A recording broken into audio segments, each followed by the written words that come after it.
substantially, it is a green algae. So it has increased substantially. It is mainly, it is not our country. It is an alien species coming from the other country. It has an alien species that has increased substantially over the years, mainly because of the climate change. So these are some of the important aspects of it. These algae, these are the functions of many of these algae, what exactly it does it, and how they are used medicinally also. Many of these algae are important medicinally also, so that is happening. The next important aspect in the sea ecosystem is the mangroves. Most of you are well aware of the mangroves. Mangrove ecosystem. Mangroves is a group of plants which are salt tolerating plants. It can withstand the various salinity gradients from 0.5 or 5 milligrams per liter to 34 milligrams or 35 milligrams per liter. So there is a variation in the salt content in the coastal area, especially where the rivers meet the sea. Estuarine area, we call them estuarine area. There, for example, if you go to Pavanje in Bengaluru area or Uttar Kannada, Dakshina Kannada, so we have large number of areas. Or if you go to Sundarban, it is the largest mangroves in the world. Sundarban is the largest mangroves in the world, including Bangladesh and India, largest mangroves in the world. So we have got a mangrove ecosystem. And these are, if it is not, this is always known as what are the roots of the sea. Now this is very important to the ecosystem. You can see this one, it protects the shores. It breaks the water current. It cuts the water current, and this is how it winds and waves of the water currents are cut. It protects the soil. Soil erosion is protected. You can see the coral reefs are helped and supply of the wood, many of the wood material, and also what is known as the medicinal properties are there. So they are all from the what we call the mangrove ecosystem. And you can see how nature-based engineering, a review on reducing the coastal impact, is mainly because of the mangrove ecosystem. Now you can see that mangrove ecosystem in Florida, you can see how much they earn also, and from this one, from this mangroves, and what are the uses. You can see that it helps in fisheries, it helps in cleaning the water, carbon stores, coastal protection, and ecotourism. So we go to what is known as the Sundarbans, mainly to see that entire area. So coastal tourism is one of the important aspects. They love it also. Now there are different types of mangroves. Some of them are salt tolerant, some of them are salt absorbent, some of them are salt removal from them. So there are various salt accumulators, and salt nematophores are there, shooting the roots are there, and roots will come out with a lot of salt content. If the salt content is excess, they remove the salt from them and throw out. So these are some of the important aspects, and you can see the adaptations of these mangroves. So you can see this one. We have got, these are the areas where we come across, starting from Andhra Pradesh, and the highest is in West Bengal. Mangroves is the highest in West Bengal, followed by Gujarat, and then by the Andaman and Nicobar. You can see the Gujarat is 1117, there are 660 square kilometers is what we call as in West Andaman and Nicobar Islands. So everywhere there is a disappearing of mangroves, except India. In India, it has increased substantially in recent years by 1.2% in India. This is what we have seen in the mangrove ecosystem. And these are various animals that are present along the mangroves. I will not go into the detail about it. So you can see some of the animals, and these are the number of species that are present in the mangrove area, nearly about 3,111 species. So you can see. Now I am relating this mangrove area into the cyclone. There was super cyclone. You can see a cyclone during 1770 or 1839 or 1999. How many people have died? And wherever mangroves were there, the number of people, death of the mangrove people have comparatively come down, because it breaks the current, it breaks the wind, it breaks the what is known as the cyclonic storm. So because of that one, you can see this one also, how many people are affected and what are the dates in which they were affected. You can see 1935 in Calcutta were affected. And because of the mangroves, people were completely this one. And you hope you know that one about the 2004, 26th of December, there was what is known as tsunami. 2004, December 26th, early morning, and there was a tsunami, and the entire coast was devastated. large number of people died in Madras area, Chennai area, and down south also. 118,000 people were died. Nearly, that is a recorded one. How many unknown deaths, we do not know about it. And wherever mangroves were there, they were protected. Even in Andaman and Nicobar also, immediately after the cyclonic storm or tsunami, I went to Andaman and Nicobar by a special flight because the government of India has arranged for a special flight for all of us. And we made a survey of that entire area, covering what has happened to the entire animal and the people also. We have found that wherever there are mangroves, people survive. In 2002 also there was super cyclone in Odisha, and the people survived because of that mangroves. So wherever mangroves, so that is the reason Honorable the late Chief Minister of Tamil Nadu, Jayalalitha, said, why don't you grow mangroves all along? It's impossible. You cannot grow mangroves all along. Wherever there is an estuarine area, wherever an area where the water, fresh water meets the ocean, then only we can grow that one, and nowhere else you can grow. So you cannot grow mangroves everywhere. You cannot grow mangroves everywhere, and this is what has happened in that area also. So look at this one. The disaster in 2004 on 26th of December. So large number of people died. Nearly about 200,000, particularly North Sumatra area, is completely down because there was no mangrove area in that all. And cyclone or whatever tsunami was very close to them also. That's why they have lost their lives. So this is what has happened. Mangroves are an important agent to reduce the speed of current and thus devastating them. So that is the reason we call mangroves as bioshields. We call mangroves as a shield that protect the human being. So you can see the mangrove area, and these we call as a bioshield for tsunami or any cyclone affected areas. Now the next one, the last one, is the coral reefs. Corals. Hope you know, most of you, these are present only in some areas, not in all the areas. They are present in the coral reef, and they are known as the Indonesia, in Australia as the largest, and you can see that India comes on the 4th position. So India is about 5,190 kilometers of the coral reef. That is 2% of the total of the entire area in this one. Now you also know that one, about 33% of the corals are endangered species, and that is the reason why whenever you go to seashore, you are not allowed to collect any coral. You put them under the schedule, Wildlife Schedule Act. Nobody can collect a coral there. Nobody can collect and bring it them. If you are caught, you will be charged with 25,000 to 3 lakh rupees with a 3 years imprisonment. So don't bring any coral from anywhere. If you go to what is on the Andaman and Nicobar Islands or anywhere in the seashore, sometimes they may give it also, but don't collect it. If you are caught, then you are legally punishable for that one. This is because we have kept them. Similarly, there is one. There are 5 species. There are 5 species in the world that is known as a very, very old, 30 million years old animal is there. That is distributed only between the Orissa and West Bengal, nowhere else. 2 species are distributed. So they were coming here, collecting them because it has got bioactive components. And these bioactive components are used for curing cancer. So they used to come and collect. So what we did was, we stopped collecting them. We stopped collecting them, put them on the Wildlife Protection Act.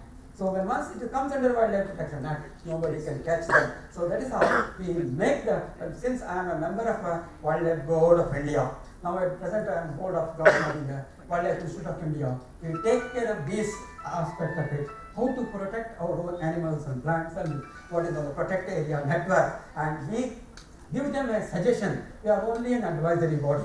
We don't act at all. We give suggestions only, and it is only the state government that needs to be implemented. State government has to implement it, and it is only an advisory body. So we give them the entire thing.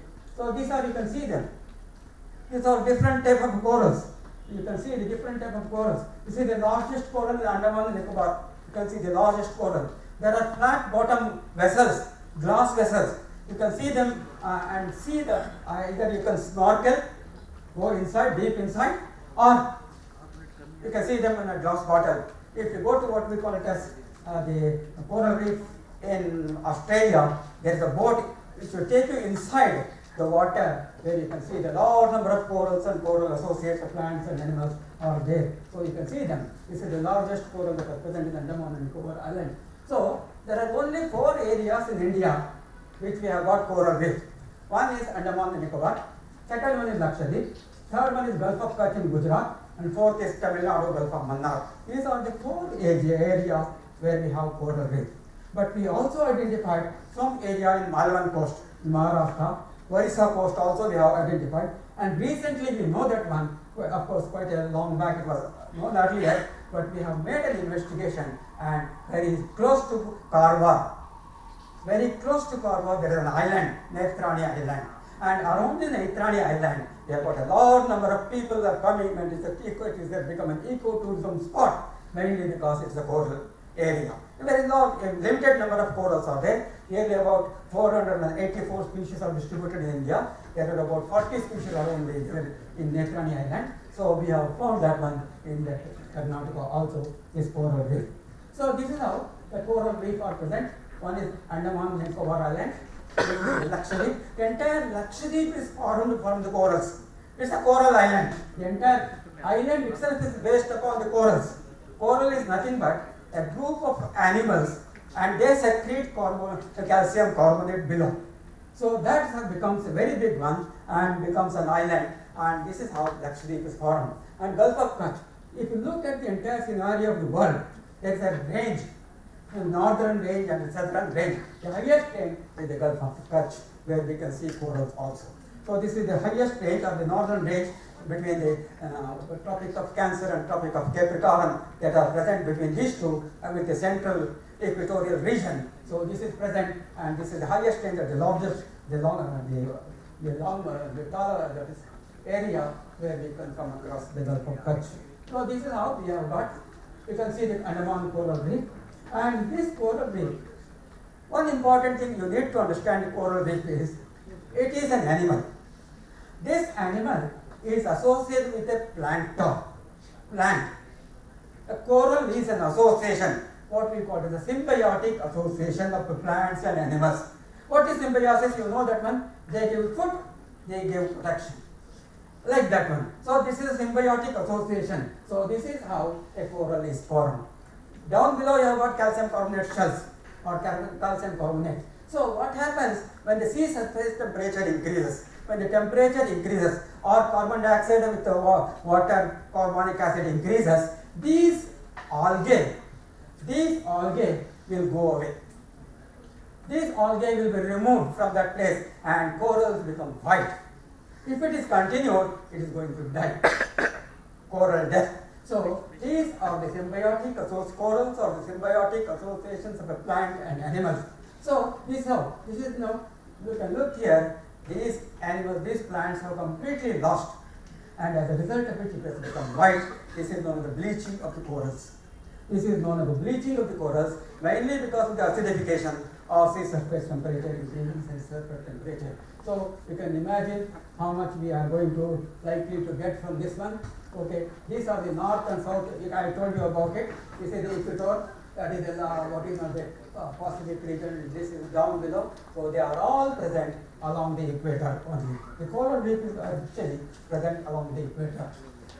Now you can see these have become white in color, or what is on the coral bleaches occurred. This is an example from Gulf of Mannar, 2014, 15, 16, 17, 18, 2022 also. 2022 is the highest surface temperature. Water surface temperature increased substantially. So we have seen large number of areas has become white in color, and sometimes again recolonize also. The plants or the phytoplankton recolonize, they give again become light.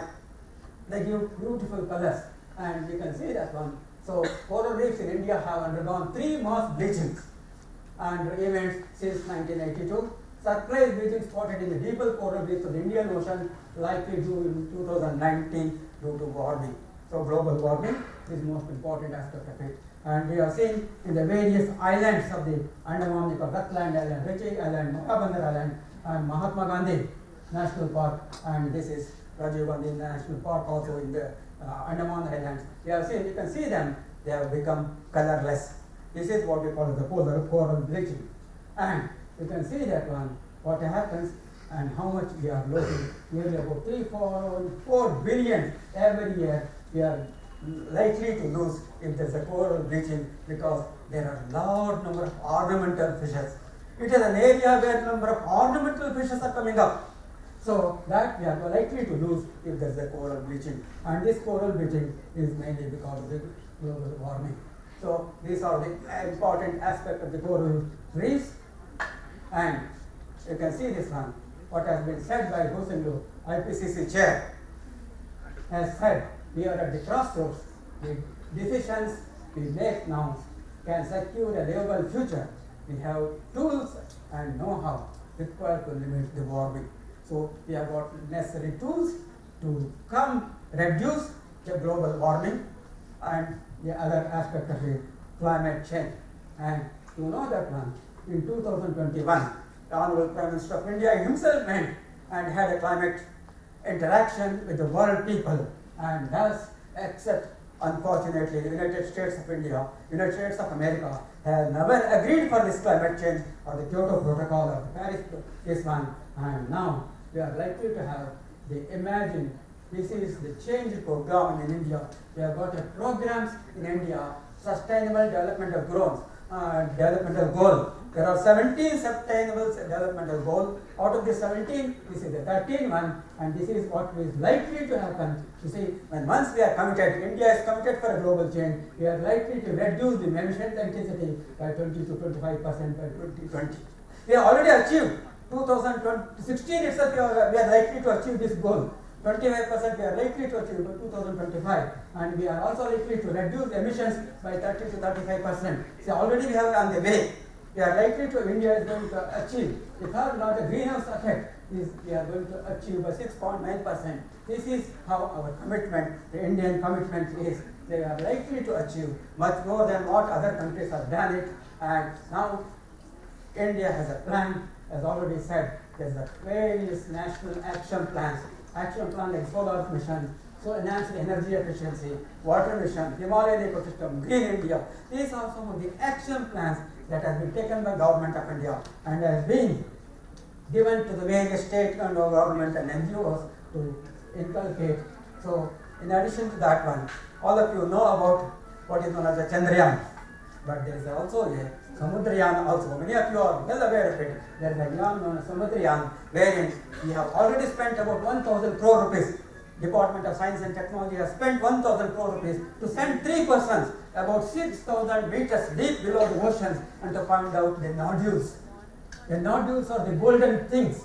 The gold, you can say that one gold nodules or the mineral nodules what we present has to be seen. So this is how we also, India has already carried out a Matsya, is this one, Samudrayaan, and 6,000 meters below the ocean and going to likely to deep sea. Already it has been established now. Only we have to send people only. There are various ways and protocols. These protocols have been developed recently, and that's how. And lastly, is in no way related with the climate change. Yet it is oil spills causing a lot of harm to the biodiversity. There is an oil spill also. So with this one, I would like to say, give us a chance